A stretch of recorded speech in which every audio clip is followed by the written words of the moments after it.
엄마, 이제 그만 고집 부리세요. 우리가 언제까지 엄마 뒷바라지를 해야 합니까? 그 순간 가슴이 철렁 내려앉았어요. 50년 동안 살아온 집에서 나가라는 것이었거든요. 준호도 거들었어요. 누나 말이 맞아요. 요양원에 가시면 전문적인 케어도 받으시고 우리도 마음 편하고요. 이 집은 팔아서 요양원비랑 우리 생활비로 써야죠. 안녕하세요, 여러분. 저는 79세 김순자입니다. 오늘 제가 경험한 이야기를 들려드릴게요. 4년 전만 해도 저는 자식들에게 짐이 되는 할머니였어요. 그런데 지금은 월 280만 원을 벌고 있고 전국 각지에서 강연 요청이 들어와요. 어떻게 이런 일이 가능했을까요?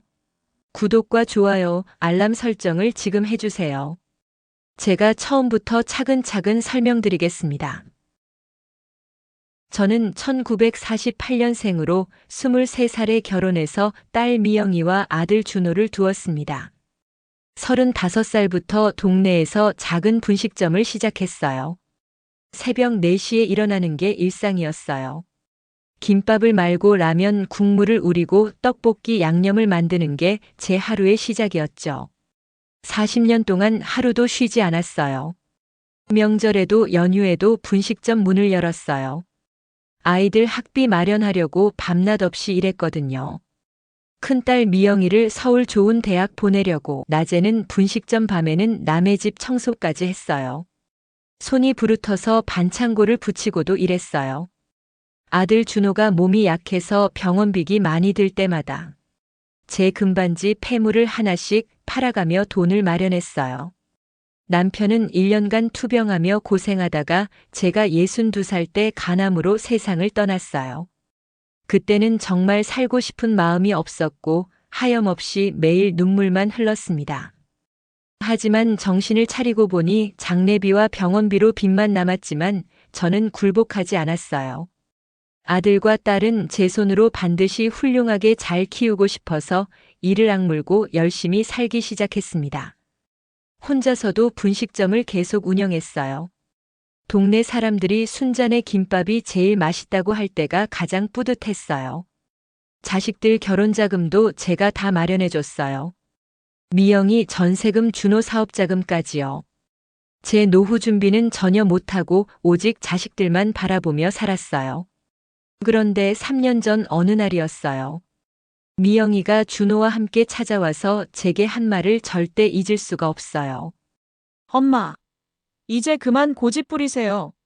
우리가 언제까지 엄마 뒷바라지를 해야 합니까? 그 순간 가슴이 철렁 내려앉았어요. 50년 동안 살아온 집에서 나가라는 것이었거든요. 준호도 거들었어요. 누나 말이 맞아요. 요양원에 가시면 전문적인 케어도 받으시고 우리도 마음 편하고요. 이 집은 팔아서 요양원비랑 우리 생활비로 써야죠. 평생 자식들을 위해 살아왔는데 이제 짐짝 취급을 받고 있는 거예요. 말문이 막혔어요. 그날 밤 잠을 이룰 수 없었습니다. 창밖으로 보이는 작은 정원에는 남편과 함께 심었던 감나무가 서 있었어요. 매년 가을이면 주렁주렁 열리는 감을 따서 자식들에게 나눠주곤 했는데 이제 그런 일도 없어질 것 같아서 정말 슬펐습니다. 다음 날 오랜 친구 정수기에게 전화를 걸었어요. 목소리를 들으니 순자야 무슨 일이야? 목소리가 이상하네. 하더라고요. 어제 있었던 일을 다 털어놓았더니 정수기도 한숨을 크게 쉬었어요. 아, 너도 그런 일을 당했구나. 사실 나도 비슷한 경험이 있어. 정수기 이야기는 더 충격적이었어요. 2년 전에 아들이 사업 실패로 빚을 지자 자신의 전 재산을 털어서 도와줬는데 아들은 빚을 갚은 후에 오히려 어머니와 연락을 끊어버렸다는 거예요. 그날 자식으로 인한 슬픔에 너무 서러워서 둘이 전화로 한참을 울었습니다. 평생 자식만 바라보며 살아온 우리 인생이 너무 허무했거든요. 며칠 후 미영이가 다시 찾아왔어요. 이번에는 요양원 홍보 자료까지 들고 와서 보여주더라고요. 엄마, 여기 시설 정말 좋아요. 또래분들도 많고 프로그램도 다양하대요. 이건 저를 위한 배려가 아니라 자식들의 편의를 위한 것이었습니다. 갑자기 억울하고 슬퍼서 잠이 들지가 않았어요. 그날 밤 남편 사진 앞에 앉아서 한참을 생각했어요. 여보, 어떻게 해야 할까요? 정말 요양원에 가야 할까요? 그런데 갑자기 화가 났어요. 75세라고 해서 끝난 게 아니잖아요. 40년간 분식점을 운영했던 제가 뭘 못하겠어요? 그때 결심했어요. 아니다, 내가 직접 살아보자, 내 힘으로 해보자. 다음 날부터 계획을 세웠어요. 40년간 쌓은 요리 실력을 활용하기로 했어요. 동네 철수 할아버지가 혼자 사시는데 집밥을 그리워한다는 얘기를 들었거든요. 용기 내서 제안했어요. 할아버지, 제가 일주일에 2번 정도 와서 반찬을 만들어 드리면 어떨까요? 한 달에 20만 원이면 어때요? 철수 할아버지가 좋다고 하시더라고요. 그렇게 제 첫 번째 일거리가 생겼어요. 처음에는 정말 떨렸어요. 과연 내가 75세 나이에 일을 할 수 있을까 싶었거든요. 하지만 막상 해보니 40년간 분식점에서 쌓은 실력이 헛되지 않았어요. 김치찌개, 된장찌개, 멸치볶음, 시금치나물 이런 집밥 반찬들을 정성스럽게 만들어 드렸어요. 한 달 후 철수 할아버지가 제게 말씀하시더라고요. 순자 씨, 정말 고맙습니다. 이렇게 맛있는 집밥을 먹은 지가 언제인지 모르겠어요. 그 말을 들었을 때 정말 뿌듯했어요. 단순히 돈을 버는 것 이상의 의미를 느꼈거든요. 누군가에게 도움이 된다는 것, 그리고 제 능력을 인정받는다는 자부심 말이에요. 소문이 나자 다른 어르신들도 부탁하기 시작했어요. 곧 5집에 반찬을 만들어주게 되었고 월 수입이 60만 원까지 늘어났어요. 정말 신이 났어요. 연금 110만 원에 반찬일로 60만 원 합치면 170만 원이야. 이 정도면 넉넉하게 살 수 있어 친구들에게 자랑스럽게 말했어요. 하지만 혼자 사는 건 여전히 외로웠어요. 그래서 생각해낸 게 실버 코하우징이었습니다. 같은 아파트 단지에 저와 비슷한 고민을 가진 분들이 많았거든요. 자연스럽게 이야기를 나누다 보니 우리는 모두 같은 문제를 안고 있었어요. 자녀와 같이 사는 것은 현실적으로 어려웠고, 간병인을 고용하자니 비용이 부담스러웠고, 요양원은 가고 싶지 않았고, 그렇다고 혼자 사는 것은 너무 불안하고 외로웠어요. 그래서 실버 자립 모임을 만들었어요. 완전히 함께 살지는 않지만 서로를 돌봐주는 새로운 공동체를 만든 거예요. 우선 함께 식사를 나누는 것부터 시작했어요. 식비를 공동으로 부담하고 번갈아가며 요리를 담당하기로 했어요. 매일 혼자 밥을 먹던 날들이 사라지고 더 건강하고 따뜻한 식사가 가능해졌어요. 한 달 식비가 1인당 25만 원으로 줄어들었어요. 그리고 서로 병원에 동행하기로 약속했어요. 혼자 병원에 가는 것이 힘들 때면 서로 시간을 맞춰 함께 병원에 가기로 했거든요. 진료를 받을 때 옆에서 도와주고 의사 선생님 설명을 함께 들으며 필요한 부분을 정리해 주기도 했어요. 약국에서 약을 받을 때도 함께 가서 필요한 걸 챙기는 일이 훨씬 수월해졌어요. 안전 문제도 해결했어요. 매일 아침 단체 채팅방에 좋은 아침입니다라는 인사를 남기기로 했어요. 혹시 오전 10시까지 아무런 연락이 없는 분이 있으면 전화로 안부를 묻고 필요하면 직접 찾아가 보기로 했어요. 각자의 재능을 살려 서로에게 도움을 주는 일도 생겼어요.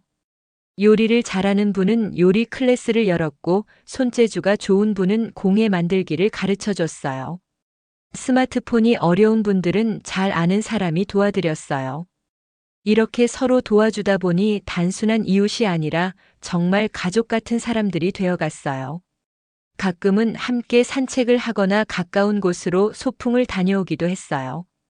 예전에는 혼자 조용히 지내던 시간이 많았지만 이제는 함께 웃고 대화하는 시간이 늘어났어요. 이렇게 해서 월 60만 원으로도 충분한 생활이 가능해졌어요. 요양원비 350만 원, 간병인 450만 원과 비교해 보세요. 돈을 아끼면서도 더 건강하고 더 행복한 삶을 살 수 있었거든요. 6개월 후 미영이가 찾아왔어요. 오랜만에 보는 딸의 얼굴이 어색했어요. 엄마 그동안 잘 지내셨어요? 그래, 잘 있었니? 엄마, 제가 정말 죄송했어요. 미영이 목소리에는 후회가 묻어 있었어요. 우리가 너무 이기적이었던 것 같아요. 엄마 입장은 전혀 생각하지 않고. 이제 와서 무슨 소용이야? 제 목소리는 담담했어요. 더 이상 자식들에 대한 원망도 기대도 없었거든요. 엄마 그런데 요즘 어떻게 지내세요? 혼자 사시는 게 많이 힘들지 않으세요? 힘들긴 뭐가 힘들어, 오히려 너무 바빠서 시간이 부족할 정도야. 저는 현재 하고 있는 일들을 딸에게 간략하게 설명했어요. 경로당 친구들과의 활동 문화센터 수업 그리고 반찬 만드는 일까지요? 엄마가 일을 하신다고요? 그래. 한 달에 60만 원 정도 벌어. 미영이는 놀란 표정이었어요. 엄마 75세 나이에 일을 하시면 몸이 힘들지 않으세요? 전혀 안 힘들어. 오히려 보람있고 재밌어. 내 능력으로 돈을 벌 수 있다는 게 이렇게 뿌듯할 줄 몰랐어. 제 당당한 모습을 보며 미영이는 복잡한 표정을 지었어요. 엄마 정말 대단하세요. 저희가 엄마를 너무 과소평가했나 봐요. 미영아, 너희들이 나를 과소평가한 게 아니라 내 자신이 나를 과소평가했던 거야. 제 말에는 깊은 깨달음이 담겨 있었어요. 지금까지 나는 너희들을 위해서만 살았어. 엄마가 뭘 좋아하는지 뭘 잘하는지 내 꿈이 뭔지도 모르고 살았지. 하지만 엄마도 이제 알겠어. 엄마도 엄마만의 인생이 있다는 걸 75세라고 해서 끝난 게 아니라 새로운 시작일 수도 있다는 걸 말이야. 미영이는 눈물을 흘렸어요. 엄마, 정말 죄송해요. 저희가 너무 이기적이었어요. 미영아, 이제 그런 얘기 하지 마. 다 지나간 일이야. 저는 딸을 원망하지 않았어요. 오히려 고마웠어요. 자식들의 이기심 때문에 제 진짜 삶을 발견할 수 있었으니까요. 1년 후 저는 경로당에서 비슷한 고민을 가진 어르신들을 상담해주는 일을 시작했어요. 자식들과의 갈등, 경제적 자립, 새로운 일거리 찾기 등에 대해 조언을 해주는 거예요. 순자 선생님, 저도 언니처럼 살고 싶어요. 70세 박영희 할머니가 저에게 말했어요. 영희 할머니도 자식들이 집을 팔고 요양원에 가라고 압박하고 있다고 했어요. 영희 씨, 먼저 본인의 경제 상황을 정확히 파악해 보세요. 연금이 얼마나 나오는지, 현재 자산이 얼마인지, 월 생활비가 얼마나 되는지 계산해 보세요. 제 경험을 바탕으로 구체적인 조언을 해줬어요. 그리고 가장 중요한 건 자신만의 지원 시스템을 만드는 거예요. 혼자서는 할 수 없는 일도 여럿이 함께하면 가능해져요. 영희 할머니는 제 조언을 듣고 용기를 얻었어요. 그런데 자식들이 계속 압박하면 어떻게 해요? 영희 씨, 가장 중요한 건 본인의 의지예요. 자식들의 압박에 굴복하지 않겠다는 확고한 의지가 있어야 해요. 제 조언을 듣고 영희 할머니도 자식들과 정면으로 맞서기 시작했어요. 몇 달 후에는 저처럼 자립적인 생활을 할 수 있게 되었어요. 이렇게 제 도움을 받아 새로운 삶을 찾은 어르신들이 점점 늘어났어요. 저는 이런 일들을 통해 제 존재 가치를 느꼈어요. 요즘 정말 보람찬 일을 하고 계시네. 말순이 할머니가 저에게 말했어요. 맞아, 예전에는 자식들만 바라보고 살았는데 이제는 나 같은 처지의 사람들에게 도움이 되니까 정말 뿌듯해. 저는 진심으로 행복했어요. 2년이 지난 어느 날 뜻밖의 소식이 들려왔어요. 준호가 사업에 실패해서 큰 빚을 지게 되었다는 거예요. 어머니, 정말 죄송한데 혹시 도움을 좀 받을 수 있을까요? 준호는 제 앞에서 고개를 숙였어요. 준호야, 엄마한테 어떤 도움을 받고 싶은 거야? 사실 빚이 너무 많아서요. 집도 경매 넘어갈 것 같고. 저는 아들을 바라보며 복잡한 심정이었어요. 2년 전에 저를 요양원에 보내려고 했던 아들이 이제는 도움을 요청하고 있었거든요. 얼마나 필요한데? 5천만 원 정도요. 정말 죄송합니다. 저는 한참을 생각했어요. 지금 제가 가진 돈은 2년 동안 모은 적금과 남편의 보험금을 합쳐서 1억 8천만 원 정도였어요. 준호야, 엄마가 도와주고 싶은 마음은 있어 하지만 조건이 있어. 네 뭐든 들어드릴게요. 첫째, 이 돈은 빌려주는 거다. 갚을 수 있을 때 반드시 갚아라. 둘째, 앞으로는 엄마 집이나 재산에 대해서 절대 간섭하지 마라. 셋째, 엄마가 하고 있는 일이나 생활 방식에도 터치하지 마라. 그리고 이 조건들 다 공증받아서 법적으로 남길 거다. 준호는 고개를 끄덕였어요. 네, 어머니 잘 알겠습니다. 정말 감사드려요. 제가 꼭 갚겠습니다. 그리고 준호야, 한 가지 더. 네, 이제부터는 엄마를 하나의 독립된 인격체로 대해줘. 너가 보호해야 할 약한 존재가 아니라 동등한 어른으로 말이야. 준호는 제 말을 듣고 깊이 반성하는 것 같았어요. 어머니, 정말 죄송했습니다. 그동안 어머니를 너무 무시했던 것 같아요. 저는 아들에게 5천만 원을 빌려줬어요. 하지만 이번에는 예전과 달랐어요. 제 생활에 지장을 주지 않는 범위에서, 그리고 분명한 조건을 내세워서 도와준 거였어요. 몇 달 후 미영이도 저를 찾아왔어요. 엄마 요즘 어떻게 지내세요? 엄마 요즘 잘 지내고 있지. 미영이, 너는 어때? 저는 사실 많이 반성하고 있어요. 그동안 엄마에게 너무 심했던 것 같아서요. 미영이 목소리에는 진심 어린 후회가 묻어 있었어요. 엄마, 혹시 저랑 가끔 만나서 밥이라도 같이 먹을 수 있을까요? 예전처럼 모녀 사이로 돌아갈 수는 없을까요? 저는 딸을 바라봤어요. 2년 전 상처가 완전히 아물지는 않았지만 그래도 자식은 자식이었어요. 미영아, 엄마도 너와 좋은 관계를 유지하고 싶어. 하지만 예전과는 달라야 해. 어떻게 다르게요? 예전에는 엄마가 너희들을 위해서만 사는 관계였잖아. 이제는 서로 독립적인 개인으로서 존중하는 관계가 되었으면 좋겠어. 미영이는 고개를 끄덕였어요. 네, 알겠어요, 엄마. 이제부터는 엄마의 선택을 존중할게요.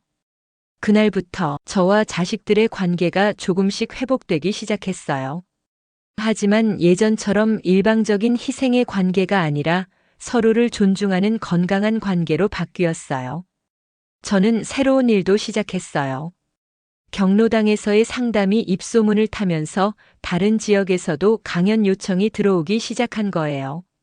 매주 20명에서 30명의 어르신들이 제 상담을 받으러 왔어요. 선생님, 저는 자식들이 집을 팔라고 해서 고민이에요. 선생님, 나이가 많아도 할 수 있는 일이 있을까요?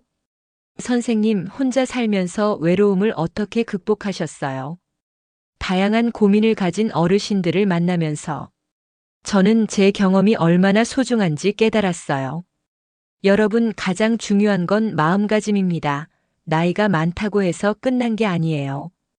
75세든 80세든 새로운 시작을 할 수 있어요. 제 강연을 듣고 많은 어르신들이 용기를 얻었어요. 하지만 현실적인 준비도 필요해요. 경제적 계획, 건강관리, 사회적 네트워크 구축 등 체계적으로 준비하셔야 해요.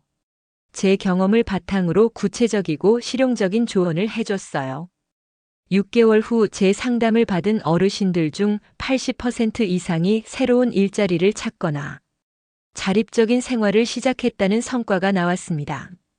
순자 선생님, 정말 대단하세요. 이렇게 높은 성공률을 기록한 멘토는 처음이에요. 주민센터 직원이 저에게 감탄했어요. 아무래도 제가 직접 겪어본 일이다 보니까 현실적인 조언을 할 수 있는 것 같아요. 저는 겸손하게 대답했어요. 이 소식이 알려지자 다른 지역에서도 제 강연을 요청하기 시작했어요. 일주일에 한 번씩 다른 동네나 시군을 방문해서 강연을 하게 되었어요. 안녕하세요. 여러분, 저는 78세 김순자입니다. 제가 단상에 오르면 청중들이 놀라는 걸 볼 수 있었어요. 78세라고는 믿기 어려울 정도로 건강하고 당당한 모습 때문이었어요. 3년 전만 해도 저는 자식들에게 짐이 되는 노인이었습니다. 자식들은 제가 살던 집을 팔고 요양원에 가라고 했죠. 친구들도 많고 프로그램도 좋은 게 다양하다면서요. 청중들은 제 이야기에 집중하기 시작했어요. 많은 분들이 비슷한 경험을 가지고 있기 때문에 제 이야기에 공감하시는 것 같았어요. 하지만 저는 포기하지 않았습니다. 75세의 나이에 새로운 인생을 시작했어요. 저는 계속 이야기했습니다. 자식들과의 갈등, 경제적 자립을 위한 노력, 새로운 일거리 찾기, 사회적 네트워크 구축 등을 모두 다 이야기했어요. 지금 저는 매월 280만 원의 수입이 있습니다. 연금 110만 원, 반찬 만들기 60만 원, 상담일 80만 원, 강연료 30만 원이에요. 그러자 청중들이 탄성을 질렀어요. 78세의 할머니가 이 정도 수입을 올리고 있다는 게 놀라웠거든요. 하지만 더 중요한 건 돈이 아니에요. 자신의 가치를 인정받는다는 것, 누군가에게 도움이 된다는 것, 그리고 무엇보다 자신의 인생을 스스로 결정한다는 것이 가장 소중합니다. 제 말에 많은 어르신들이 눈물을 흘렸어요. 그분들도 저같이 용기 있는 삶을 살고 싶다는 간절함이 느껴졌습니다. 강연이 끝난 후 한 할머니가 저에게 다가왔어요. 선생님 정말 감사해요. 저도 용기가 생겼어요. 할머니, 나이는 정말 숫자에 불과해요. 마음먹기에 따라 언제든 새로운 시작을 할 수 있어요. 저는 그 할머니의 손을 잡고 격려했어요. 지금 저는 79세가 되었습니다. 4년 전 75세에 새로운 인생을 시작한 이후로 정말 많은 것이 바뀌었어요. 자식들과의 관계도 완전히 달라졌어요. 이제는 서로를 존중하는 건강한 관계가 되었어요. 미영이는 한 달에 한 번씩 저를 찾아와서 안부를 묻고 준호는 빌린 돈을 조금씩 갚아가고 있습니다. 하지만 무엇보다 중요한 변화는 바로 저 자신이었어요. 더 이상 자식들의 인정이나 사랑에 의존하지 않아요. 저만의 확고한 정체성과 가치관을 가지고 살아가고 있거든요. 여러분, 저는 75세에 새로운 인생을 시작했습니다. 하지만 79세인 지금도 여전히 새로운 도전을 하고 있어요. 최근 강연에서 저는 이렇게 말했어요. 나이는 정말 중요하지 않아요. 중요한 건 도전하려는 마음과 변화를 받아들이려는 용기, 그리고 자신을 믿는 마음이에요. 청중들은 제 말에 큰 박수를 보냈습니다. 제가 여러분에게 전하고 싶은 메시지는 간단합니다. 여러분의 인생은 여러분 것입니다. 자식들을 위해서만 살 필요 없어요. 여러분 자신을 위해 살아보세요. 제 메시지는 많은 노인들에게 큰 울림을 주었어요. 그리고 기억하세요. 늦었다고 생각할 때가 가장 빠른 때입니다. 지금 이 순간이 여러분 인생에서 가장 젊은 때예요. 여러분, 제 이야기를 어떻게 들으셨나요? 정말 놀라운 일이죠. 75세의 새로운 인생을 시작해서 79세인 지금 월 280만 원을 벌고 있고 전국에서 강연 요청이 들어와요. 4년 전만 해도 자식들에게 짐이 되는 할머니였는데 지금은 많은 분들에게 희망을 주는 멘토가 되었어요. 어떻게 이런 일이 가능했을까요? 바로 포기하지 않는 마음, 그리고 새로운 도전을 받아들이는 용기 때문이었어요. 실버 코하우징도 정말 중요했어요. 혼자가 아니라 함께 하니까 월 60만 원으로도 충분히 살 수 있었거든요. 요양원비 350만 원, 간병인비 450만 원에 비하면 정말 경제적이죠. 하지만 돈보다 더 중요한 건 외롭지 않다는 거예요. 매일 아침 좋은 아침입니다. 인사를 나누고 함께 식사하고 병원에 동행하고 서로의 재능을 나누면서 진짜 가족 같은 관계가 되었어요. 여러분도 할 수 있어요. 나이는 정말 숫자일 뿐이에요. 중요한 건 마음가짐입니다. 지금 당장 작은 것부터 시작해 보세요. 혹시 요리를 잘하신다면 이웃 어르신들에게 반찬을 만들어 드리는 것부터 시작해 보세요. 손재주가 있으시다면 수공예품을 만들어 온라인에서 판매해 보세요. 이야기를 잘하신다면 아이들에게 옛날 이야기를 들려주는 것도 좋아요. 무엇보다 혼자 고민하지 마세요. 비슷한 처지의 이웃들과 함께 실버 코하우징을 시작해 보세요. 함께하면 불가능한 일도 가능해져요. 제가 그랬듯이 여러분도 75세든 80세든 새로운 인생을 시작할 수 있어요. 자식들의 압박에 굴복하지 마세요. 여러분만의 인생을 살아보세요.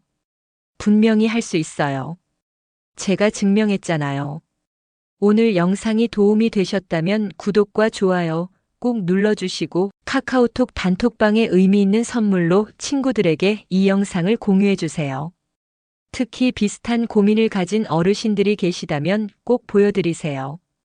분명히 용기와 희망을 얻으실 거예요. 여러분 모두가 건강하고 행복한 노후를 보내시길 진심으로 기원합니다. 언제나 여러분을 응원하겠습니다. 정말 감사합니다.